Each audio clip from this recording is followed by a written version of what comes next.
Check 1, 2, 3. Hello, happy Monday po sa ating lahat. Good afternoon. Say hi naman sa mga lodi natin dyan. Kana Boss Journey 1407. Today we're going to make some live market analysis sa ating gold market. And also pag-usapan din natin ilang bagay about sa ating trading strategy. Okay, first, check natin ang daily time frame natin. Medyo messy lang ang aking chart dahil ising ko lang yung ating Yan. Iba, di ko nabuburahin. May open trades kasi ako. Okay, currently pala mga boss, nag-bounce or nasa bounce level si gold market. Kung makikita natin tong area na ito, papakita sa atin to na area for bounce, no? Tong area na to, tong kasalukuyang maraming week. Although yung kanyang trend is dropping, manonotice nyo from nag-start to ng January, then especially nung February, March, nag-start yung war sa Iran. Continuously, nag-drop na siya, no? Yung kanyang trend. Wala na siya ibang pinuntahan kung hindi maghukay pa ilalim. Okay, although syempre, di naman pwedeng isang straight lang ang market like ina-expect ng iba. Once mag-trend, downtrend, gusto nila dire-diretsyong ganun hanggang mabutas na yung table. So hindi ganun sa market, yung tandaan niyo mga boss, healthy market should always have healthy pullbacks, no? Or retest or mga bounce level, especially kung pababa si market. Meaning kung bumabagsak si market, kailangan pa rin namang mag-recover, no? May mga bounce area pa rin or scenarios na kailangan execute si market. Is it clear mga boss? So, doon pa lang naintindihan natin na hindi pala dire-diretso yung galaw ni market, no? It's like magda-dive lang siya pababa, no? Okay, so sino ba naman nandito mga bossing? Meron lang akong tanong sa inyo. Yung mga nagtitrades na rito. Sino ba yung nandito? Sina Boss Rob G, Boss Swagger, sina Pudding FX. Is it Pudding? Ayos sa pangalan Yan, si Boss Rob G, si Boss Mossad, si Simply, Zeska, Boss Noli. Yon, good afternoon po. Or kung nasang countryman kayo. Yan. Okay, anong strategy daw? So, box trader po si Kuya Dids. If you heard the Darvas Box, galing po kasi ako sa PSE, O may tanong ako sa inyo mga boss bago tayo magtuloy ng ating kwentuhan. Ilang beses na kayo na stop loss? Ha? Dahil sa nagte-trade kayo habang nasa loob kayo ng isang box, no? So like for example, meron tayong box dito kunwari, sample tayo. Like ito, nakakita tayo rito and dito. If ganito pala yung scenario, di pa natin nakikita tong part na to, no? Mag-imagine lang tayo. Like example, hanggang dito pa lang, no? Itago natin. Yan. Ganyan pala scenario, no? Ilang beses kayo na stop loss sa ganitong scenario, mga boss, yung currently nag-range si market. So i-type lang natin diyan. Madalas ba? Almost 5 times daily. Dami, no?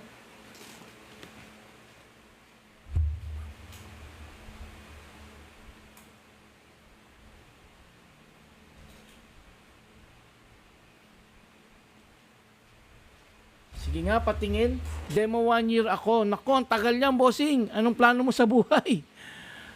Yan. Mahirap yan, bossing, no? Mag-demo ng 1 year. Tandaan niyo mga boss, ang demo ay ginagamit lang para ma-familiar tayo sa trading platform. Like for example, may broker ka. Ano ba broker niyo dyan? Example lang, Light Finance. Wala may broker tayo, Light Finance. Then, galing ako from kagaya ko, no, sabi sa personal experience ko, galing ako Dubai.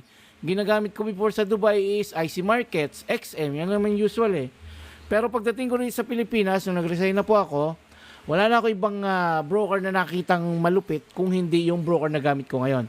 So for example, Light Finance yung gamit ko ngayon, nakakapanibago mga boss. Sobrang nakakapanibago from ginagamit ko before sa Dubai. Although international naman yun, bakit di mo lang gamitin IC Market, Kuya Dids? Kasi yung gamit ko ngayon is merong local support dito sa atin sa Pilipinas. Although this is international trading platform, but meron siyang especially kumbaga designed for Filipinos, no? Yan. Yun yung gamit ko ngayon. Okay, so ngayon, ang point natin is yung demo is tinry ko lang siya or ginamitan ko siya ng demo for about a week. Siguro matagal na nga yun, sa totoo lang eh. Days, 2 days, 3 days. Dapat ganyan lang ang mga demo. Hindi po yung binababara ng matagal, mga boss. Para sa inyong kaalaman.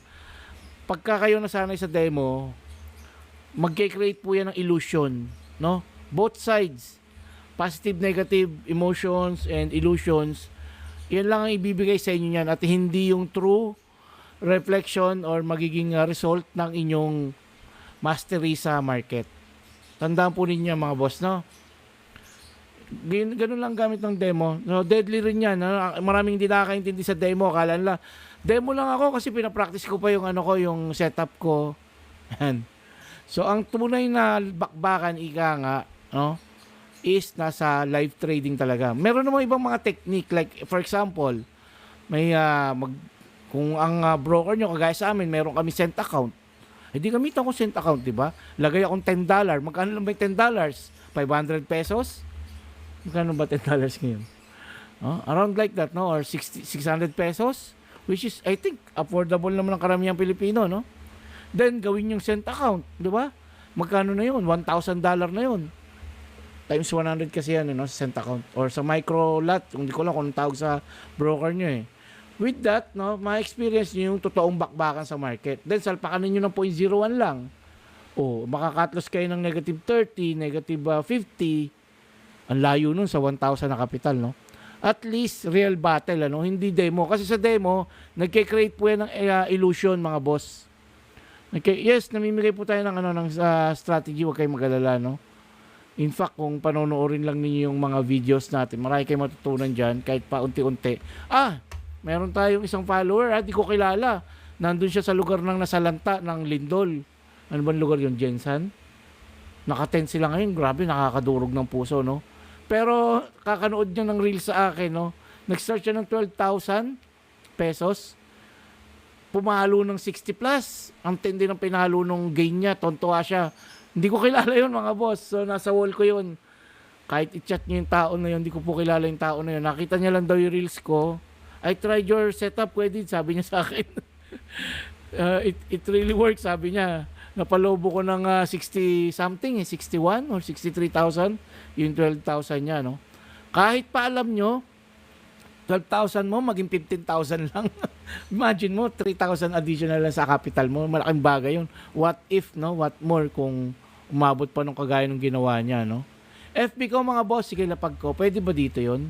Sensya na kayo, hindi ako, pasanay sa TikTok, Bago lang ako sa TikTok, eh. Ayan, pwede yata, Pasyal kayo sa FB ko, mga boss. And may FB is, ay, bawal. Na-send ko na, sorry. Agoy. Ay, sorry.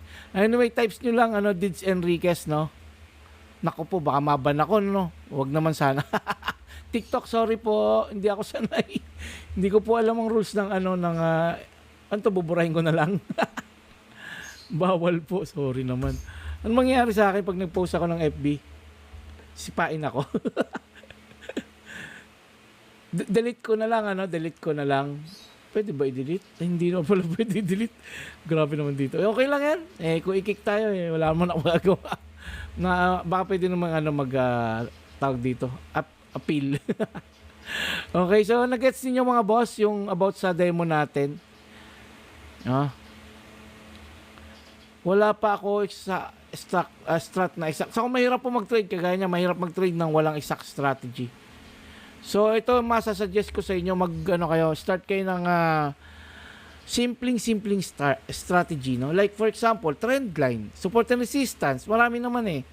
Maraming pwedeng gamitin na na strategy, mga boss. Okay? Yan. Hindi naman kailangang SMC, NPP, NBA, kung ano man yung 'di ba? Hindi naman kailangang malupit agad eh. Kailangan simple lang. Support and resistance. O kaya naman, ano pa ba ibang strategy na pwede? Kagaya ng ginagawa ko, box lang, no? Hindi naman pang mahirap na, yun, na strategy.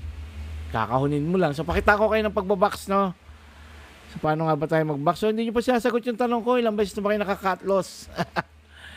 Ilang beses na ba kayo nakaka-cut loss sa trading, ano nyo, experience or journey? Yan. Oh, habang nagtitrade tayo sa loob ng box, ano, malaki kasi yung chance na ma-cut loss tayo sa area na to. Bakit? Kasi ang market ay pabalik-balik lang yan, ano? Especially kung nasa loob siya ng box. Like for example, meron tayo sa 5 minutes na box. Bigay tayo rito. Kagaya lang nangyari kaninang umaga, no? Kaninang umaga kasi nandito yung box eh. Ayan. So nakikita niyo ba yung chart natin? Sensya na medyo ano, no, maraming guhit. Pwede ba mong i-delete? Pwede naman pala iba, ano? Delete ko na iba, ha? Yan, for example, kaninang umaga nandito yung box. In 5 minutes time frame. Yan, so nung umaga ito pa lang eh.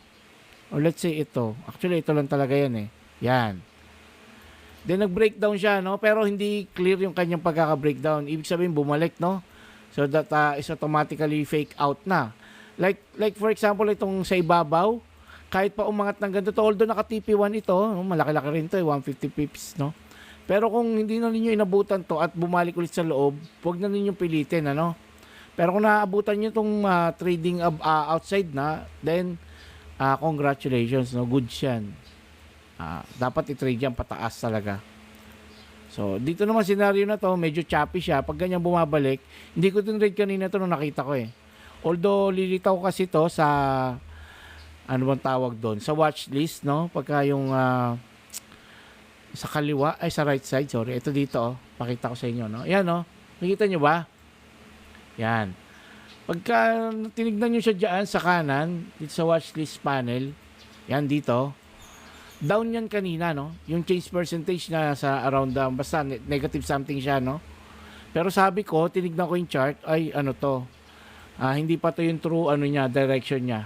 Bakit? Kasi nga, naglalaro pa sa loob ng box. Kaya lang siya naging down dahil nag-gap down dito, no?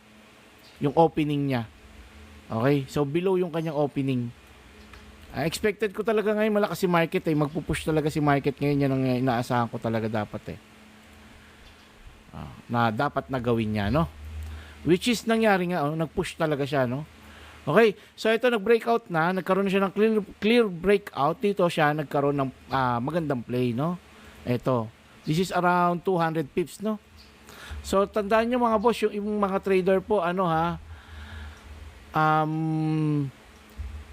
mga trader sa major pairs, so sa forex, no?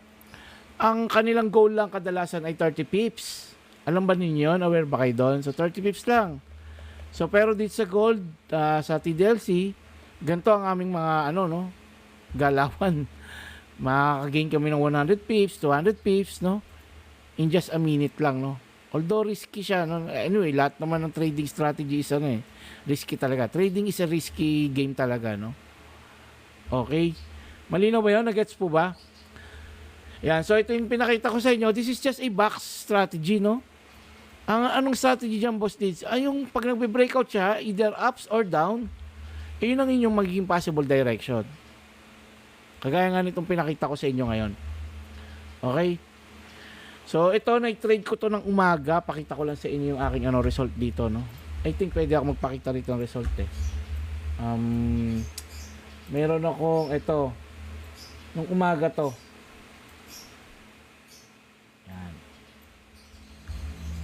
Yan, ay ang liit. So ito yung open symbol ko kanina. Buy, no, buy level ako 0.03 lang, maliit lang po yung account natin.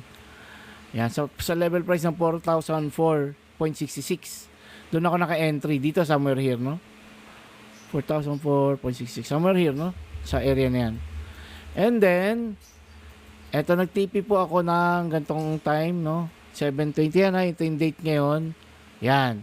Sa 40.22. So, somewhere here ako na gano'n. Hindi naman top na top yung nakuha ko. 22 lang, somewhere here. Yan. Out na ako dyan. And then, nag-profit po kahit pa paano, no?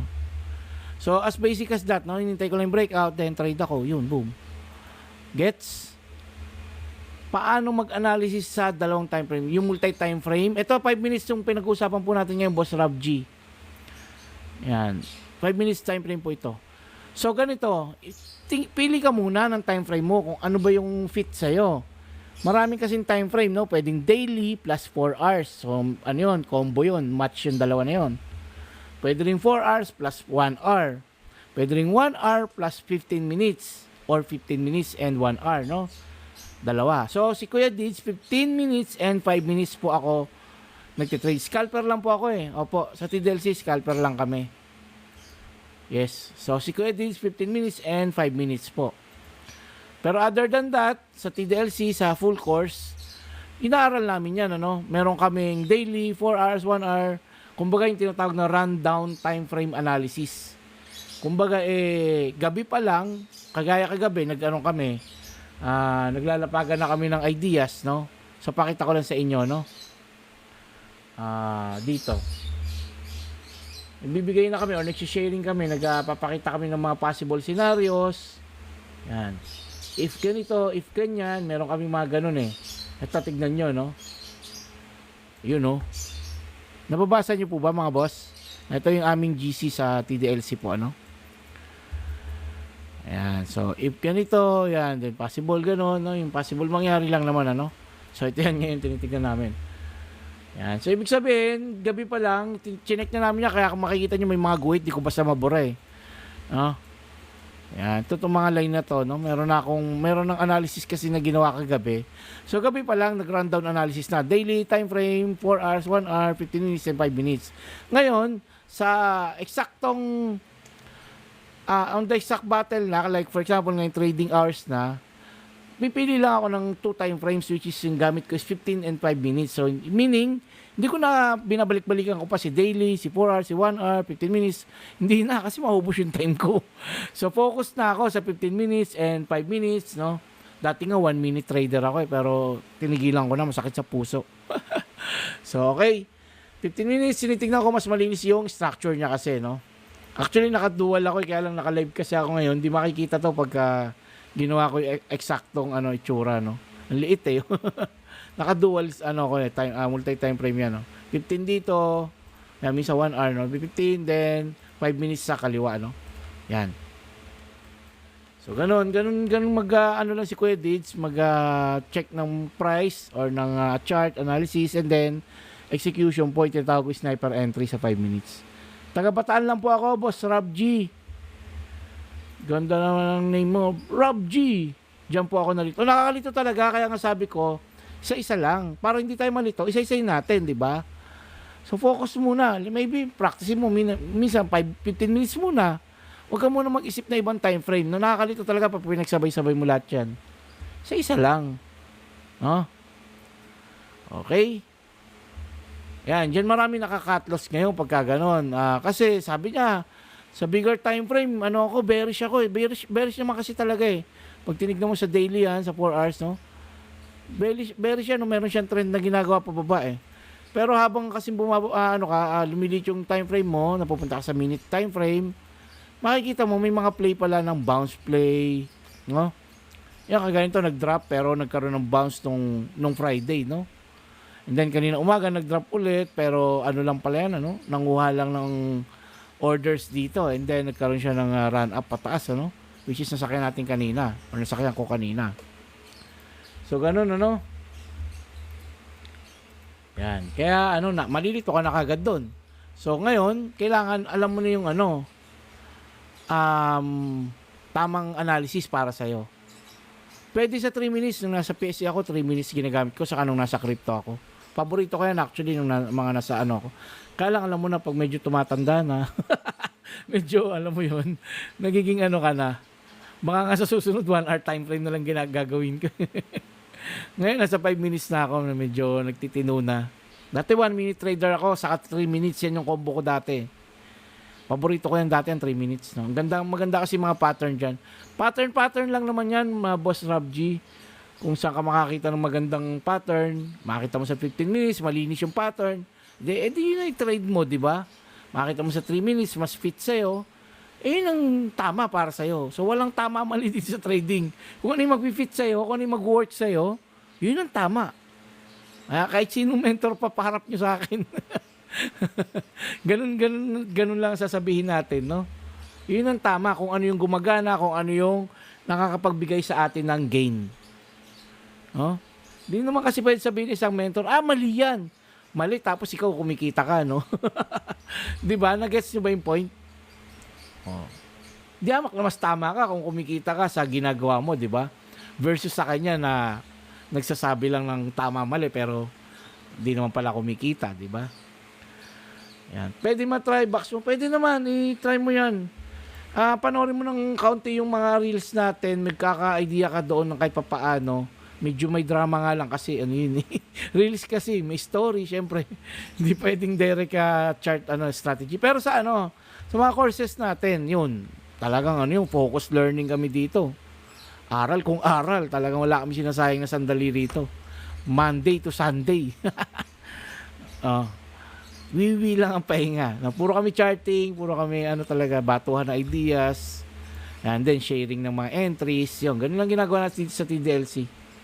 Yun na yung naging buhay namin since nag-start yung TDLC sa Gold. 2023 kami nag-start sa Gold. Pero yung TDLC nag-start ng 2020 po or 2019. Yung nag-resign na ako. 2020 established na. Pero si Kuya Diz 2017 pa lang po sa PSE na ako. So ayun, idea lang. Una, hanap ka ng mga range market or range na movement niya. Like for example, bigay tayo isang example. Ito. Yung nangyari ito, maganda to eh. Naalala ko pa to. Thursday. Ganda nito. Di ba nagkaroon siya ng drop? Once nag-drop yan, magpapahinga yan. Di yan pwedeng dire-diretso. Sinabi ko na yan kanina sa introduction ko. Yun. Nare-replay ba yung live dito? Pwede bang malaman? Hindi ko kasi nakikita pag nag-live ako, wala na. Ayan. So kung kasi, but anyway, nire-record ko naman na ngayon Kaya lang kasi gusto kong ipakita sa inyo ng mga replays or rewind niyo. So yung binanggit ko kanina, hindi pwedeng dire-diretso yung market. Like for example, nag-drop to. Hindi siya pwedeng dire-diretso straight na ganyan na, alam niyo yun, na hindi siya magpo-pullback, hindi siya magre-retest, hindi siya magpo-post. So meaning, kung magpo-post siya, kagaya nito, pwede nyo nun yung kahunin to, no? Pwede nyo i-box to. Okay, so the moment na mag-break ang taas o baba, iyon ang inyong babanatan. Yun yung sasakmalin. Yun yung papasukin in short na ang ibig ko sabihin. Yun yung iti-trade. Okay? So like for example, ito nag-breakdown siya, no? So, ibig sabihin, bearish yung mindset ko pagka ganito. Hindi ako magbabay basta-basta, no? Hindi. It's either masasakyan ko tong part na to. Ito. Itong candle na to. This is 15 minutes pala to. So, kung pupunta ka pa sa 5 minutes, mas maganda yung chart niyan. Masasakyan mo tong tong big red candle na yan dapat, no? Kasi nagkaroon ng week dito sa part na to. So, meaning, nagkaroon pa siya ng mga place diyan, pag tinignan mo sa 5 minutes yan. Check ko nga, malapit lang naman to eh.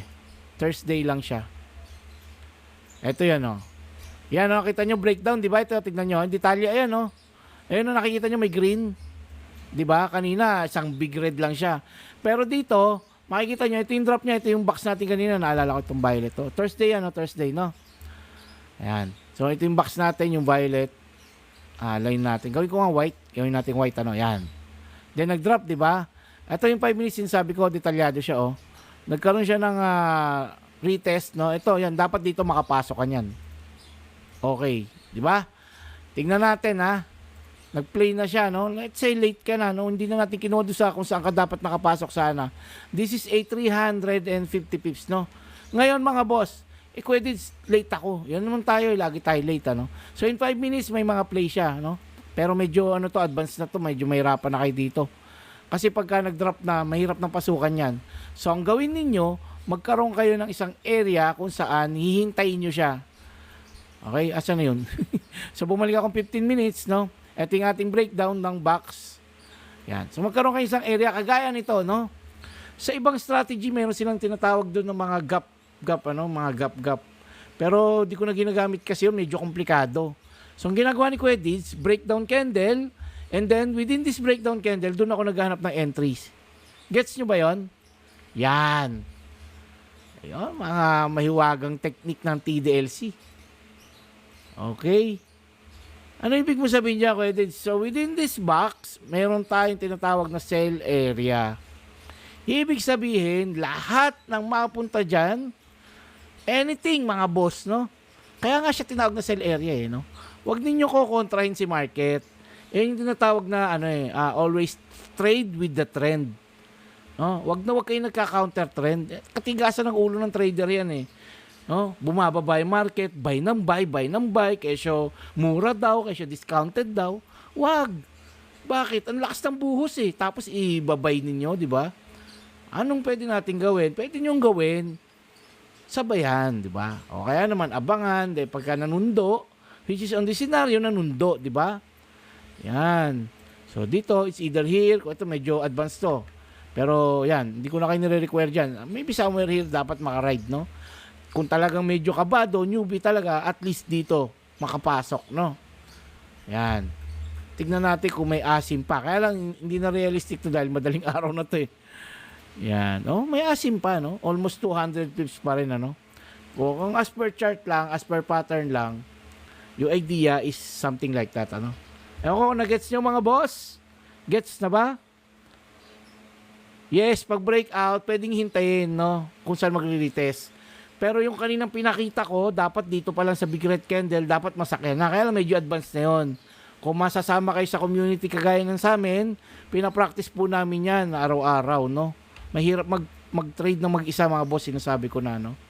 Iba pa rin yung merong right community na dapat na nakatouch kayo. Matinong hindi yung puro hype-hype lang, flash ng mga gains, no? Wala na tayo doon, tapos na tayo sa ganung era. It's 2026. Dapat nasa na tayo, 'di ba? Progressing na tayo, group or community, no? Yan. Pwede yung mag-stay 5 minutes. Pwede po ako naka-stay lang ako 5 minutes. Kasi kabisa ko na yung sa 15 minutes na playout nito. Although minsan, tinitignan ko pa rin. Hindi ko naman sinasabing ganun kaano tayo genius, no? Pero pwede yon. Pwede po yon. Iyan. Okay? Pagpaakyat, makikita mo yan. Merong price action na tinatawag po. So, kailangan practicein mo rin price action. Dapat makita mo yung price action niya na hindi na bumabalik o nag-stay sa ilalim. So, kagaya nito, nasa ilalim pa, di ba? Ayan. Sa ilalim pa kasi to. Kagaya ngayon, nagtatry or nagre-recover siya. Ayan. So, dyan, possible ngayon pa lang dapat malalaman natin, na, ay, teka, tapos na yung sell scenario, no? Ayan. Okay? So, merong price action. Hindi natin mapupuruhan yan ng bottom talaga. Ako, maniwala kayo sa akin. Hiharap nyo sa akin yung mentor na ganun. Although yung mentor ko talaga mahusay, no? Yung nagturo talaga sa akin. Kaya niya, may tinatawag siya na bottom, bottom fishing ba tawag na doon? Basta merong mga ganun term siya, no? Nangingista raw siya sa bottom. Parang, may mga mentor talaga na na sobrang husay, pero yung mga kaidaran ko, kasabayan ko, masasabihin nila na kayang-kaya nilang kuhanin yung bottom niyan. Harap nyo sa akin. Hindi nila magagawa yan, mga boss.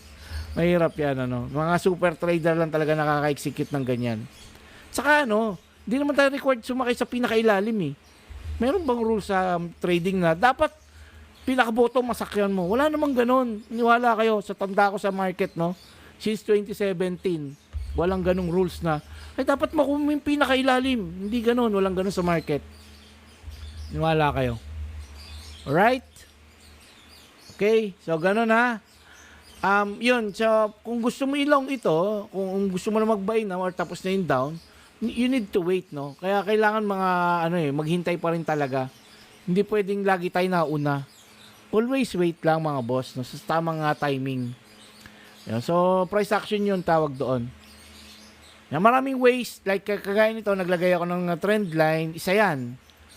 Trend line, o pwedeng MA din, kung marunong ka na mag-MA, yan. Maraming paraan, So, hahanapin mo kung yung fit sa'yo dyan. Pero kami sa TDLC, price action eh. Price action po ang ginagawa namin. Pero yun, along with, kagaya niya, may guhit ako eh. Ba't may guhit ako dito? Ginagamit ko rin yan, So, kumbaga, dalawang confluence sila, price action plus trend line, hindi mas maganda, di ba? Alright, so ganun lang. Gumamit ka lang ng mga tools na, simpleng tools lang, hindi mo kailangan ng mga ultra GG na ano na na gamit na tools na hindi mo na maintindihan halos. Yung iba daming strategy masyadong genius eh. May mga pa-chok-chok pa, may mga pa-OB-OB pa. Tapos magti-trade ano lang 30 pips, 50 pips. Ano ba 'yan? Kabado pa. So tayo sa TDLC di ganun, no? By checking the price action, madali nating naintindihan si market. No? Kung man maintindihan yan, hindi mo talaga basta maintindihan ngayon yan, no? Kailangan aralin yan. Hindi pwedeng one time ano lang yan. One time learn tapos milyonaryo agad. Walang ganun. No? Unless tumama ka sa sa pader. Ayan. Yung mga valid naman, ang technique ko diyan ganito. Ayan, bigay ko sa tips ha. Dami ko ng tips na binigay sa iyo ha. Susunod may consultation fee na yan ha. Joke lang. So ganito no, pag mga valid na yan, ito, kagaya nito, maganda example to. Actually, setup namin to eh. Yan kaya may box yan, ano. Nag-breakout siya, no? Yes, possible, nakatipi yan, pero bitin. Ito isa sa palatandaan. The moment na bumalik yan sa loob ng box, no? Huwag ka nang maniwala na pataas pa yan. Oh. So, nung nasa PSE ako, ganun kami. Nahantay namin yung box nun talaga. Kada galaw niya, kung pabalik pa siya sa loob, wala to, mahina to. Sign of weakness po kasi yun mga boss, no? So, ang point natin, kailangan magstay siya sa taas. So, for example, ito, nag-breakout siya, dapat dyan ka lang sa taas, huwag ka nang babalik. Huwag ka nang babalik din sa loob. Anong ginawa niya? Hindi lang siya bumalik sa loob. Bumutas pa siya ng table, no? Boom! Salbahe, no? So, failed yung kanyang breakout, no? Madadali lang naman yan. Boss Rob G, sa totoo lang, maraming mga concept na sobrang dali lang. Pinahirap lang ng mga naglipa ng mentor kuno ngayon, no? Magme-mentor, sisingil ng 15,000, sasalpakan ka ng kung ano-ano, RSI, ano pa ba iba? CC, ano pa ba? Pisar. Grabe ka ako. Pakahirap gamitin ng pisar, no, ng sago. Ng parabolic SAR na yan. Pakahirap gamitin yan. No? Sunog kayo dyan, maniwala kayo sa akin. Kung dyan kayo magre-relay lang, no? Tapos sasalpa ka ng 20 lot size. Ano yun? Diba? Ano yung gambling? Sana tumaya ka na sa beto-beto. Pwede naman. Online lang tayo lahat dito since 2020. Puro online po ang ginagawa ng TDLC. So meron na tayong, ilan na ba tayo sa TDLC? Check ko lang ha. Naku, sa 500 plus na tayo eh. Ito, 500 plus na nga. Yan. Since 2020 po, na kami, established na po yung natin, TDLC. So, kung experience na usapan, yan. Diyamak na mas may boses po ako kaysa sa mga maglipa ng mga mentor, no? Sige, chat lang tayo sa... Kaya lang, ang strict ng FB. Di ko lang try mo kayo message sa FB. Kung hindi, message nyo po ako rin sa TikTok. Sumisilip din po ako rito, no? Or you can email me. Eto. Yan. Nilapag ko. Bawal ba yan? Naglapag saka nagtanong, no? Naglapag muna saka nagtanong, no? Bawal ba sa TikTok yan? Bago lang ako sa TikTok. Pasensya na, no? Si Anik Nok tawag dito. Okay, sige. Sa FB kasi tawag nila doon blue up. Yan. Hirap na tumatanda, no? Sensya na, tumatanda na po lolo nyo, kaya sulitin nyo na. Hanggat meron tayong pagkakataong mag-share, share lang, no? Blue up, opo. Blue up tawag nila, saka lolo, ewan ko, Lolo Mitoy. Yun. Dito pala, Nick Nok. Okay, salamat sa idea. Okay, tayo, nakailang minutes na ba tayo? Pasensya na, napakwento tayo. Pero at least valuable naman yung ating ginawa ngayon, Kahit simpleng kwentuhan lang, alam mo yun, meron tayong nasagot, paunti-unti, no? May na-share tayo, hindi tayo madamot, no? Yan.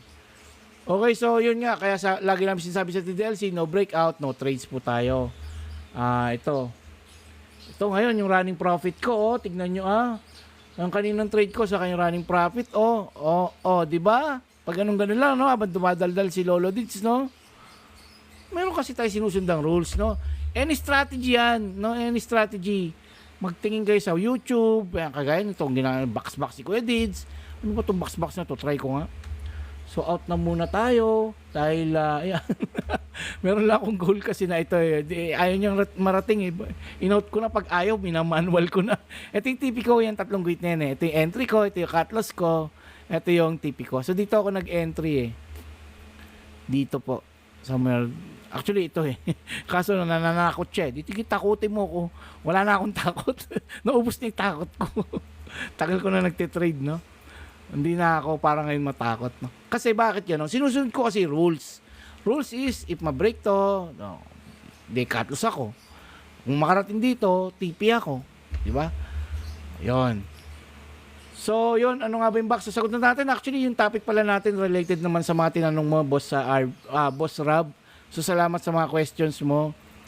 Yung sa mga trap areas, di ba, pinakita ko naman yung mga natatrap. Ito, trap tong ginawa ko ngayon eh. Trap to. So kung bakit, mahaba-habang paliwanagan. Pero trap po yan, ano. Makikita nyo, meron akong line dito. Yan, nakita ko trap tong part na to. So, tinrade ko siya ng short, no. Yan. Bakit maraming fake sa loob na, eto, bakit maraming fake signal sa loob?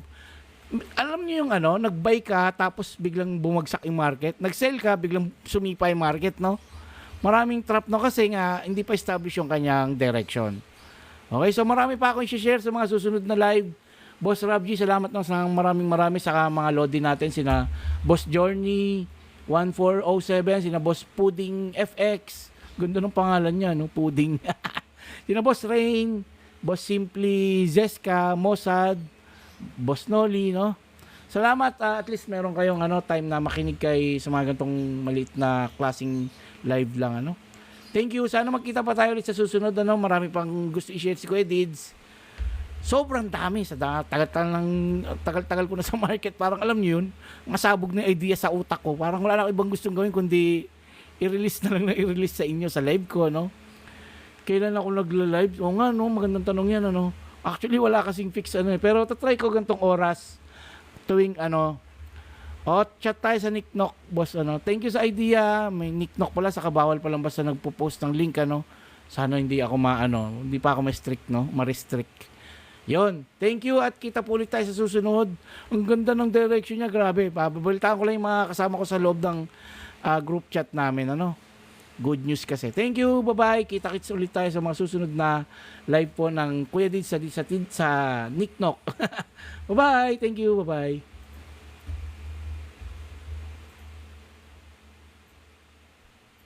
Ano ba yung opto? Ito na naman eh. Ano yung opto? Meron bang end? Pag in-ex? Yun, exit now.